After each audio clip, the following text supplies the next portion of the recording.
Black Friday takes place in the day after the Thanksgiving holiday. It is the busiest shopping holiday of the year in the US. Plenty of shopping deals and discounts happen on Black Friday, especially since Christmas is coming soon. There's an expectation that the big box retailers will offer savings and discounts on a wide assortment of goods. The word Black Friday traces its origins to 1869. Wall Street investors Gould and Fisk were greedy fellows. They wanted money and hatched a get-rich-quick scheme that would make their dreams a reality. Back then, people loved gold more than they did now. So these Wall Street investors decided they would buy all the gold, making it scarce and driving up the prices. Little did they know their little charade caused a catastrophe. Things were going so well. The two Wall Street investors and their group of co-conspirators had driven up the price of gold up to $160 per ounce. The problem was the US president at the time found out about their scheme and sold off the gold to stabilize prices. It worked. On September 24, 1869, after rampant speculation, the gold prices tanked and the entire gold market collapsed. The contagion spread to the stock market, which crashed by 20%. Many investors, including the two Wall Street masterminds, lost money that day, a day which would come to be known as Black Friday.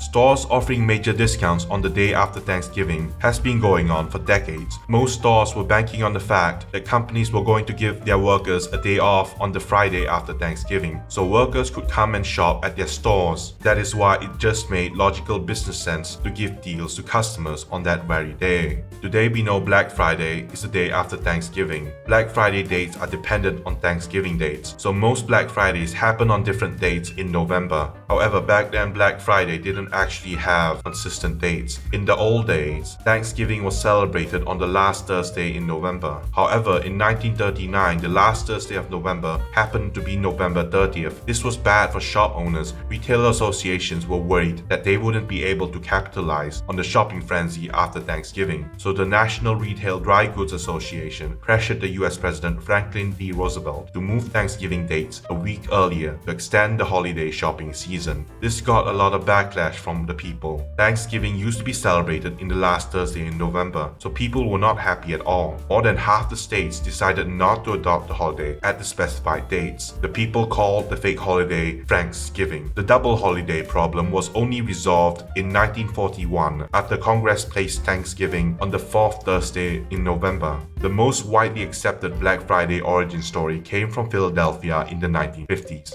The Army-Navy football game in Philadelphia used to be a big deal. The teams played the Saturday after Thanksgiving every year. This Philadelphia football game brought in many visitors and shoppers to the city. Retailers would offer massive discounts to lure in the tourists. Unfortunately, the massive tourist crowd meant there were a lot of cars on the road, giving out smog and smoke. Traffic was horrible. The smog was hateful, and overworked police officers hated the fact they were sent in to manage all this in 12-hour shifts every single year.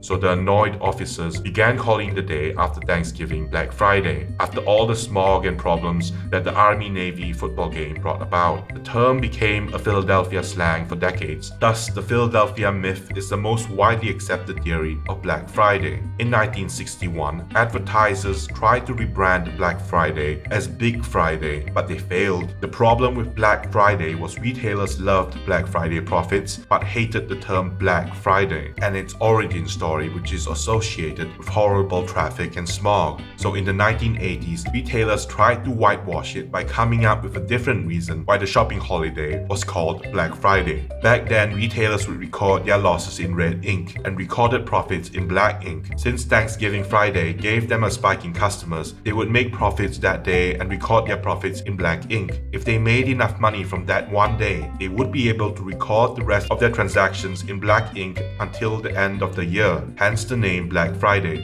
Some will believe this Black Friday origin story even though it was just propaganda conjured up by retailers. Almost every store in the nation offers Black Friday discounts because it's a competitive holiday season. To keep up with the competition, some retailers like Walmart broke tradition and decided to open their doors on Thanksgiving, so shoppers and their family can come into Walmart and buy stuff after getting stuffed with turkey and all the trimmings. Nowadays, retailers offer Black Friday discounts in early November before workers go home to their parents' house for Thanksgiving. The fanatical discounting by retailers may seem unreasonable at first, but when you consider both brick-and-mortar retailers and online stores get a spike in sales on Black Friday, the massive discounts seem reasonable. There's the problem with competition too. If every store is offering a discount, then you had better do the same, otherwise you'll lose customers. Back in the day when online retailers weren't so dominant in the retail space, bargain hunters used to camp out overnight on Thanksgiving in long lines in front of physical stores. Some crazier folks will miss their Thanksgiving dinners with family and friends and start camping in front of the store for weeks before Thanksgiving, all just to get a discount on their large TV. On Black Friday, when the shops open their doors, hordes and crowds of people stampede into the store and run towards the items they want to buy. They might even play a tug of war with anyone who has the last large screen TVs. It's not an exaggeration to say that Black Friday shoppers are hordes of uncivilized barbarians while fighting for the right to buy discounted products. They are workers and shoppers who've been trampled to death in one of these stampedes. Black Friday is also a chance for retailers to remove excess inventory, offer cheap prices for excess inventory that no one wants, and watch as the Black Friday shoppers gobble it all up. There's a darker aspect to Black Friday. Obviously, not all the Black Friday discounts are true discounts. Retailers like Walmart, Target, Macy's, and more will try to trick shoppers into buying products with fake discounts. The way this works is the big box retailers will take products and instead of lowering their prices, they'll take a look at the RRP, the recommended retail prices, and lower it instead. Then they'll call it a discount. The usual sale price might be $7, so the retailers might check the recommended retail price, see it's $10, and lower it to $8. Then they'll sell it for a markup of $1. It's possible because sometimes retailers sell their products for prices lower than their RRP, so actual markups might be worse. This means shoppers might be buying out products at a fake discount.